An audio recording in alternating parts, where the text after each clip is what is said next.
Hey everyone, and welcome to episode 151 of Brew Talk with Mr.Beer. My name is Robert Lewis. I will once again be your host for today's show.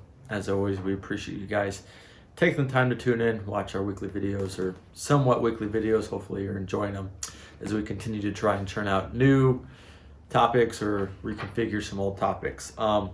If you want to read like the video notes that we use, or just instead of listening or watching the video, you want to go read about it, go to our blog page, mrbeer.com/blog, or just go to the website, click on the blog button, search for the video in question, and you can find all of the written content for that particular video. So without further ado, we will dive into today's topic, which is brewing tools every Mr. Beer brewer needs.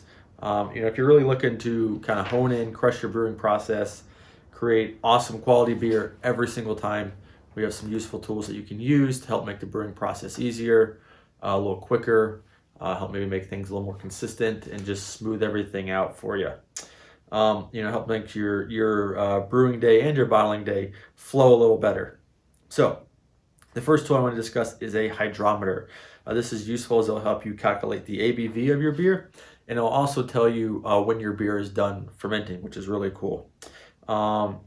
So basically with a hydrometer, you will take an OG or original gravity and an FG, a final gravity. You take your original gravity before you pitch your yeast. After you dump all your wort into the fermenter, right before you pitch your yeast, you take your original gravity, jot that down. Take your final gravity when your beer is done fermenting. The formula to calculate ABV is you take your, I think I wrote this backwards here. But anyways, we're going to say take your FG minus your OG times 131.25. Could be the other way around, referencing my notes. That's what you get when you don't read your notes beforehand. That's how you get your ABV. The second part, like I said, of the hydrometer is to know when your beer is done fermenting. And you can tell that by if you take, let's say if you're doing a recipe and it's, we say, hey, brew it for 14 days. So on day, 14, you take your FG, and then you take it again on day 15, and it doesn't change your final, that reading is the same within a 24-hour period, then your beer is done. You don't have to worry about it. It's done fermenting, and that can be sooner. So if you check your beer often, like some people will just check their beer a few days before it's supposed to be done, because beers can ferment quicker than what we say they do. That's just our general rule of recommendation is what's in our instructions, but it can be done sooner, and using a hydrometer is a great way to tell exactly when your beer is done. The second tool that is important is a brewing thermometer. I think this is probably one of the most inexpensive and important tools you can use during your brewing process to add to your brewing tools. We sell some on the website. I forget the price. They're really cheap, so they stick on your fermenter. You can also buy some on Amazon or wherever you choose to buy your brewing thermometer. You kind of want to stick it like in the middle of where the liquid goes. So if you're using like our LBK, you put it right in the middle somewhere on the liquid, and it'll tell you what the brewing temp is in there, and that helps you keep a consistent temperature. I'll let you know if it's too hot, too warm. Keeping a consistent temperature during the brewing process is key to have a good fermentation, to prevent off flavors and all that good stuff that goes along with it. So they're really cheap. If you don't get anything off this list, get a brewing thermometer. It's definitely worth it. The third useful tool is a bottling wand. So filling bottles I do not like that. That is like the worst part of home brewing, in my opinion, is filling up all your bottles, but it's how you get awesome beer. So bottling wand helps that. It attaches to the bottom of your spigot. It's got like a spring-loaded valve at the bottom, so you push your bottle up into it, and the beer comes pouring on out. So it makes filling your bottles really easy, and it also helps making filling your bottles consistently easy, because what I usually do when I fill with a bottling wand is I fill it right to the bottom where the cap screws on, and then you pull out the bottle of bottling wand, and the wand takes its space and it drops the liquid down a little bit to the proper level it should be at, and it helps you fill, like I said, your bottles consistently each and every time. So that thing is pretty darn useful. And related to bottling, I do think carbonation drops are a useful tool to use.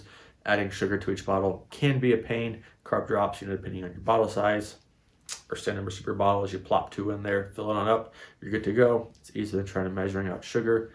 I always recommend some carb drops. Another tool to use that I personally use all the time is a funnel. If you've watched any of the brewing videos where I'm brewing a batch of beer, I always use a funnel. It's not something that's always in our instructions that we say, but it makes pouring your wort into your fermenter extremely easy.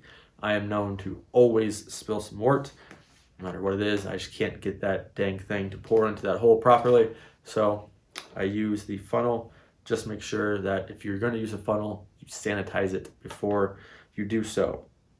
So the last tool I wanted to mention is, or it's an item, I guess, not a brewing tool, but I thought it would be useful, is the oxygen brewery wash. We sell this on the website. I think it's really key to help keeping your equipment clean. So you use this not for sanitizing, but after you brew your beer or after you're done drinking the beer out of your bottles. It cleans all the gunk out of there, gets any anything that might be sitting in there, any residual stuff from your last batch, cleans it out really good. It's a really great way to help your brewing equipment last longer. So I definitely recommend that. And then a few other items I think are always good to have on hand. Some extra packets of yeast and some extra packets of no-rinse cleanser. You never know when you're going to drop something, you're not going to get something, you're going to misplace something. So just having a few extra of those lying around is great. The no-rinse cleanser, lasts indefinitely in the powdered form. The yeast, you can get some, store it in your fridge or your freezer, and it's good to go for a long period of time. And they're good just in cases to have, in case something goes wrong. You don't want to ruin a great brew day by misplacing something, spilling something. It's just definitely not fun. So it's going to wrap it up. Hopefully you guys, enjoy those tools that we used. Hydrometer, thermometer, bottling wand, carb drops, funnel, oxygen brewery wash, some extra no-rinse and some extra yeast.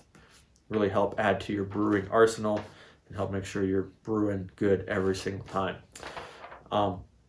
If you want to learn more about Mr. Beer or hang out with fellow Mr. Beer brewers, join our Facebook group, Mr. Beer's Brewing Society. You can find that just by searching Mr. Beer's Brewing Society on Facebook. Answer the 3 questions, we'll let you in. We're 2,000 plus people strong in there, so it's a pretty awesome group. Sharing cool pictures, cool recipes, ideas, all kinds of stuff like that. It's a great place to hang out with fellow home brewers. So that will wrap it up for this one. I'll talk to you guys next time. Cheers.